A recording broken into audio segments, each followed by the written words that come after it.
Hello everyone and welcome to my channel, and we are going back to Age of Sigmar. We are going back to Malign Sorcery. Man, I've been putting this off, but I finally got the special paints that I wanted to try for these models.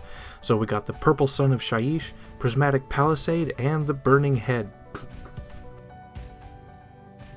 Now, a few notes before we get really into the painting. So, after assembly, which is very straightforward on all the models except the Purple Sun of Shyish, that's actually a complicated model. And this is for my own personal collection, and I don't really care too much for the cracks on some of the models, so the Purple Sun of Shyish is kind of poorly made. The models don't adhere too well together. I could have put like some putty and stuff in, but that kind of would break it.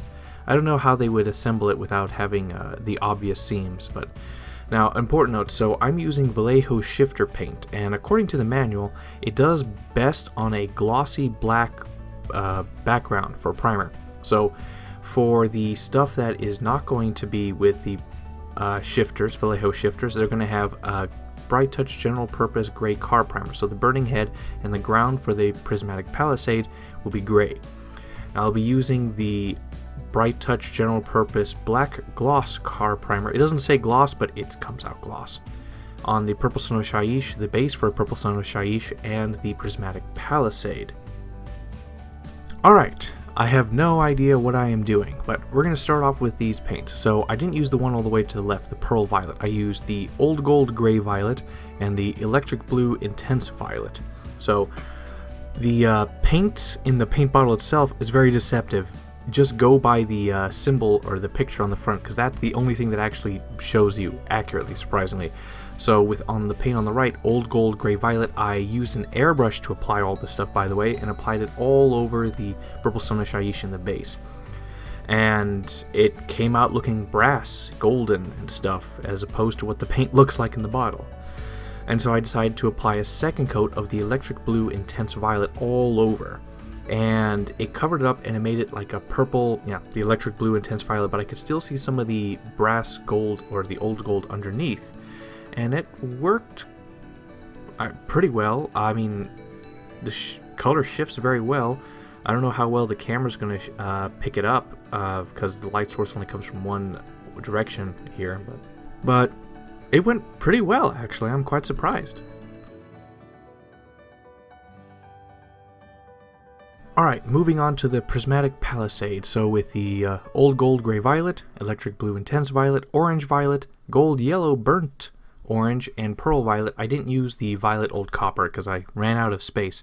So what I did was I put each of these in the airbrush, and what I did was I would spray up and down repeatedly until the paint was good, thick, and noticeable on the Prismatic Palisade in sort of random. I tried to do like 6 streaks of each color on each side of the Palisade, and then once the Old Gold Gray Violet was done, then I went and applied the Electric Blue Intense Violet right next to it in line.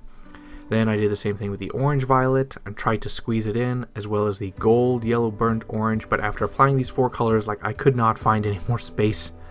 So then I took the Pearl Violet, which is supposed to be very bright light. I then sprayed that from the very top so that the tips of the crystals will appear much lighter. And I just didn't have any room for the last color.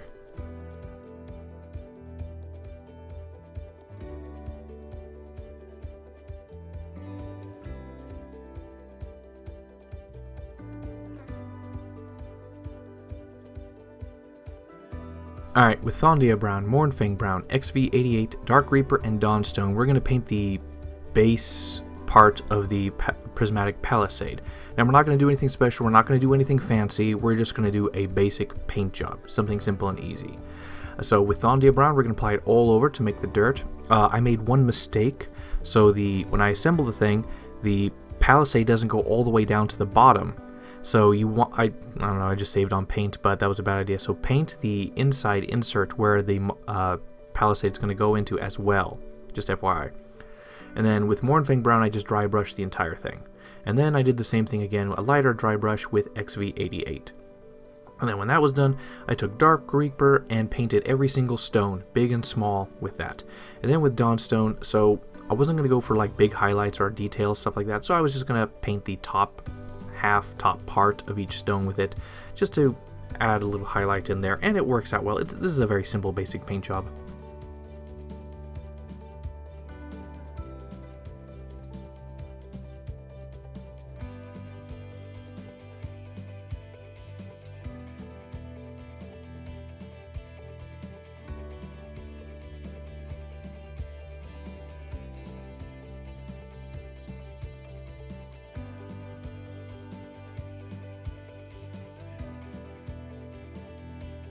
Alright, with Ustabi Bone, Skeleton Horde Contrast, and Lamian Medium, we're going to paint the skulls. I think there's like 4 of them.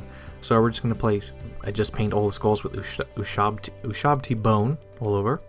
And then with a 1-to-1 mix of Skeleton Horde and Lamian Medium, we're going to apply this wash all over them. And then we're going to let it dry, usually with a hair dryer to speed it up. Then we're going to apply Ushabti Bone again on the most raised, most prominent areas. So like the eye sockets, the teeth and stuff over there, and maybe some parts on the top of the forehead and stuff. And then we're going to apply a second wash of Skeleton Horde Contrast and the Lamian Medium mix. And that's pretty much it. Very simple, easy, and done. You can do another final highlight with Ushabti Bone after this fact to highlight the eyes areas if you want. Easy.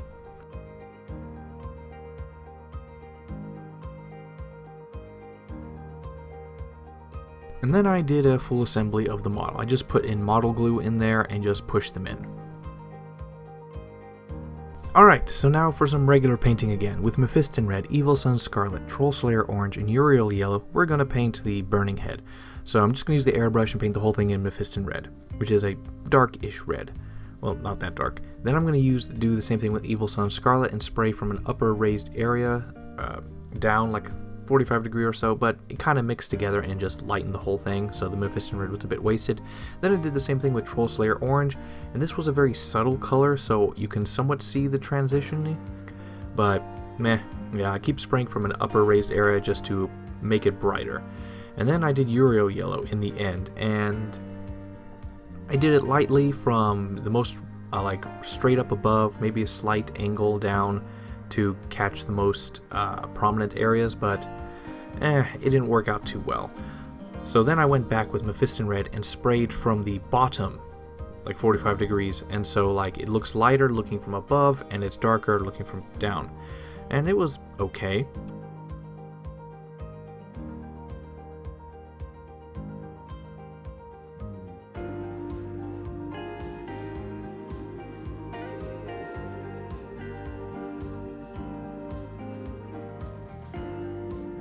However, it didn't stand out enough, so I then took a dry brush and I dry brushed the entirety of the model with the Uriel Yellow, and it worked out pretty well, but there's some places that needed a bit more highlight, especially the face. So then I took the paint and I watered it down a lot, and then I applied it directly on the most raised edges and areas of his face, the prominent edges on his skull, his teeth, and on some parts of his flame and fire that was most prominent. You can have fun with this.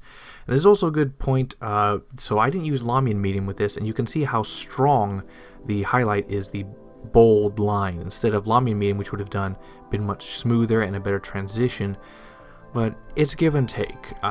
Maybe in some cases you may want this bold line, in some cases you may not.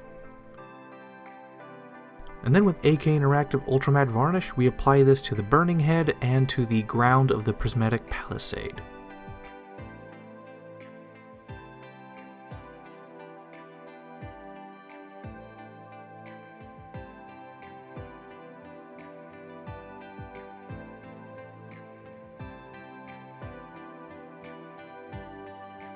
And done. Well, that was a good experiment. I finally got these things done after having them for like 2 years now. Or over a year. We're getting there. I don't know, my perception of time is ruined. But anyway, so that was a good experiment. A good trial, I guess. I learned that I should look at the labels for these shifter paints because they are completely accurate, which is surprising. And this was a nice little fun side project that took me forever to do because when I thought I had so little to do, I barely did anything every day. But anyway, so overall, the shifters paint look incredible. They did exactly what they were supposed to. A good, nice, fun little exercise, a small side project. Now, my next video will be, of course, the final rest of the box. I think I have 4 more spells, so I'll just knock them out. The bases, however, I was going to design unique ones for each and like 3D print them, so that'll be a further project down the road. But since there's very few of you who actually like stay to the end or stuff, I'm going to pose a question. So in the next one, two, maybe my third video from now, so basically I'm going to be doing a lot of back to Age of Sigmar stuff, but I was going to just pick up some random box sets. So right now I'm thinking of going with Slaanesh for Age of Sigmar or 40k and get the starter box set and paint that up. But I don't know if anyone has any better ideas or something that's more interesting or fun to paint that I could also flip. I don't know, recommend them in the comments and stuff. But for right now, so far, looking like I'm going to do Slaanesh once I'm finished with the next 2 vids after this. So, alright, so like the video if you like the video, share it if you want to share it, comment if you want to comment, and I'll see you all soon. Bye.